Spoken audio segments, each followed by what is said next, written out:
Terima kasih Tuhan untuk kasih setiamu yang ku alami dalam hidupku.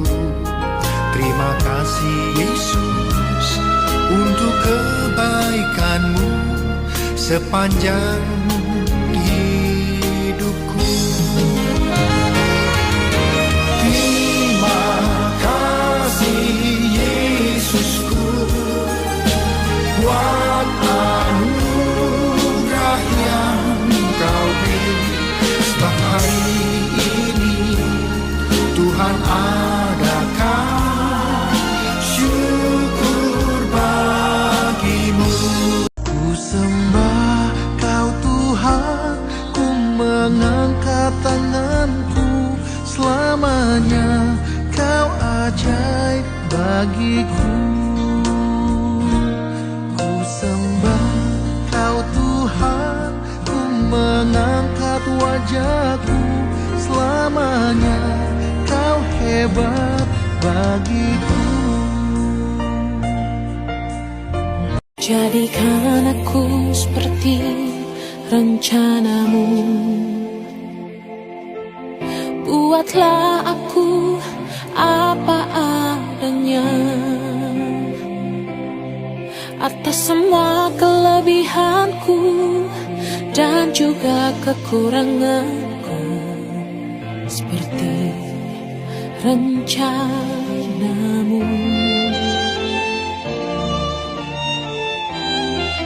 Hanya semut yang mampu memisahkan gula di antara butiran pasir. Pesan Tuhan kepadamu hari ini.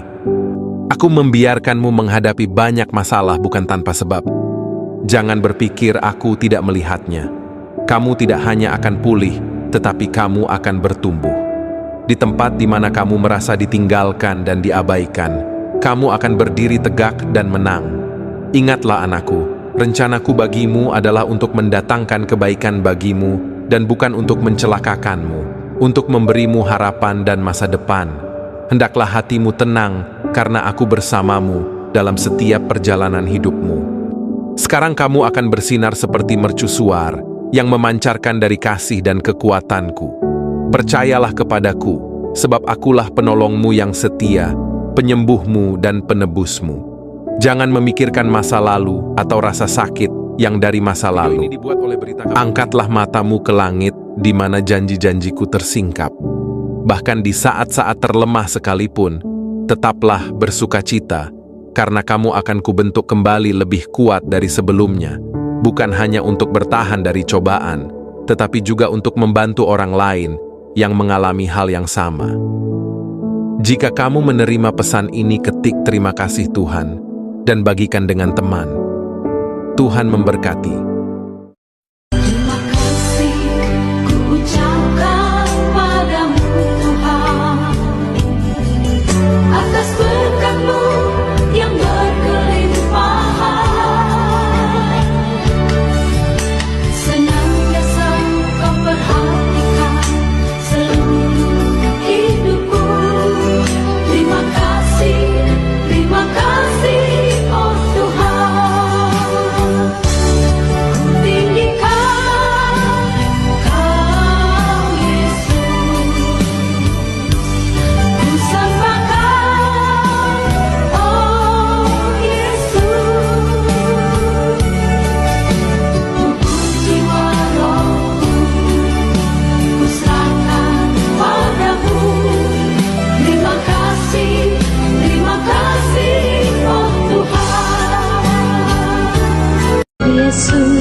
Puji ku sembah Kau selalu dalam kesusahan, dalam kelimpahan. Yesus segalanya bagiku.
Ukuran orang itu kaya bukanlah seberapa banyak hartanya, tapi seberapa besar hatinya.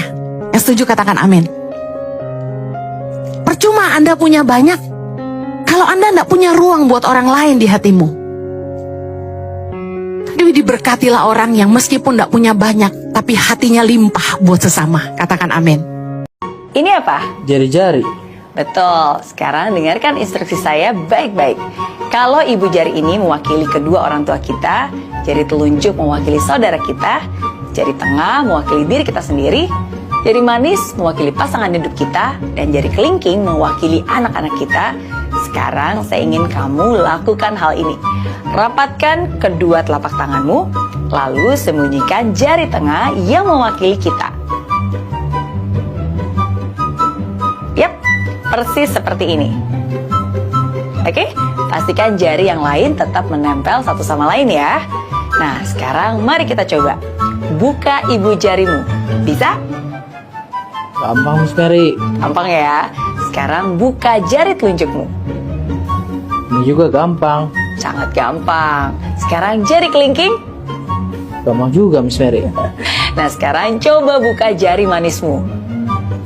Wah, kok susah ya, Miss Mary? Nggak bisa kan? Betul, nggak peduli menggunakan cara apapun, tapi jari manis yang menempel itu nggak bisa dipisahkan. Nah, jadi artinya orang tua nggak mungkin bisa menemani sampai tua. Saudara-saudara kamu juga akan berkeluarga, mereka juga akan punya karir dan hidupnya masing-masing.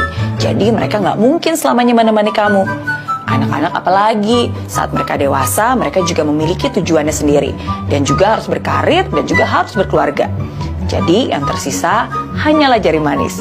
Mau pakai cara apapun, jari manis ini nggak bisa terlepaskan. Karena suami istri sesungguhnya adalah pasangan seumur hidup. Bukan hanya saling mencintai saja, tapi kehadirannya harus terus kita sadari. Harus kita syukuri dan juga kita maknai. Karena sesungguhnya dialah yang sudah ditakdirkan untuk menua bersama kita. Hargai selagi bersama, jaga selagi ada. Oke? Scientific research, this is fascinating, has shown that 12 minutes of focused prayer every day for 8 weeks can produce enough change in the mind to be measured on a brain scan. It's reconfiguring neural pathways. Yeah, 12 minutes. That's all it takes. A focused prayer every day for 8 weeks can produce enough change. Toxic thoughts like fear, anxiety, unforgiveness can damage the brain and the body through the chemicals they produce. Over time, if you live in fear, it produces negative results. And so, but when we pray, our body produces chemicals that have a positive effect. Akte lahir adalah kertas, ijazah juga kertas, akte nikah kertas, paspor kertas, surat kepemilikan rumah juga kertas, uang juga kertas.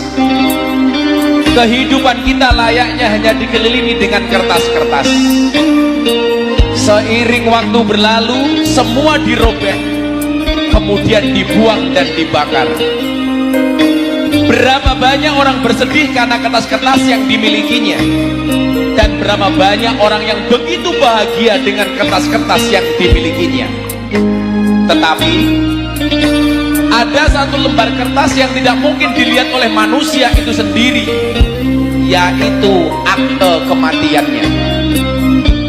Maka manusia itu ada batasnya, yang tidak mungkin dia mampu menjangkau waktu. Ada dua hal yang tidak akan selamanya ada dalam diri seseorang: masa mudanya dan kekuatannya.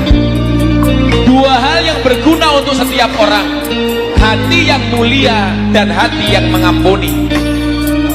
Ada dua hal yang mengangkat derajat seseorang: sikap rendah hati dan berbagi kasih.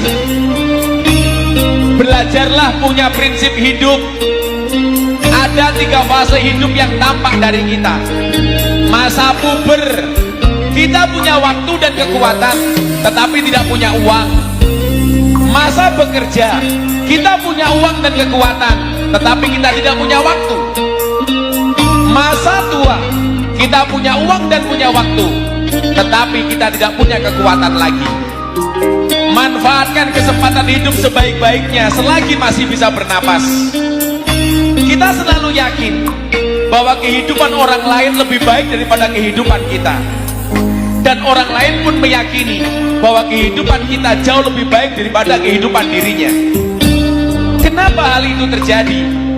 Hal itu terjadi dikarenakan kita melupakan satu hal terpenting dalam hidup ini, yaitu bersikap mensyukuri apa yang sudah kita miliki. Oleh sebab itu, nikmati hidup sebelum hidup tidak bisa dinikmati, dan selalu bersyukur atas segala nikmat dan karunia hidup. Tidak capek pun perlu istirahat, tidak kaya pun perlu bersyukur. Sadarlah hidup itu pendek, pasti ada saat finishnya. Jangan tertipu dengan usia muda, karena syarat mati tidak harus tua. Nikmati hidup dan berbahagialah sewaktu ada kesempatan. Bahkan bersyukurlah dengan sandal jepit yang kita miliki, karena di luar sana masih banyak orang yang tidak punya kaki.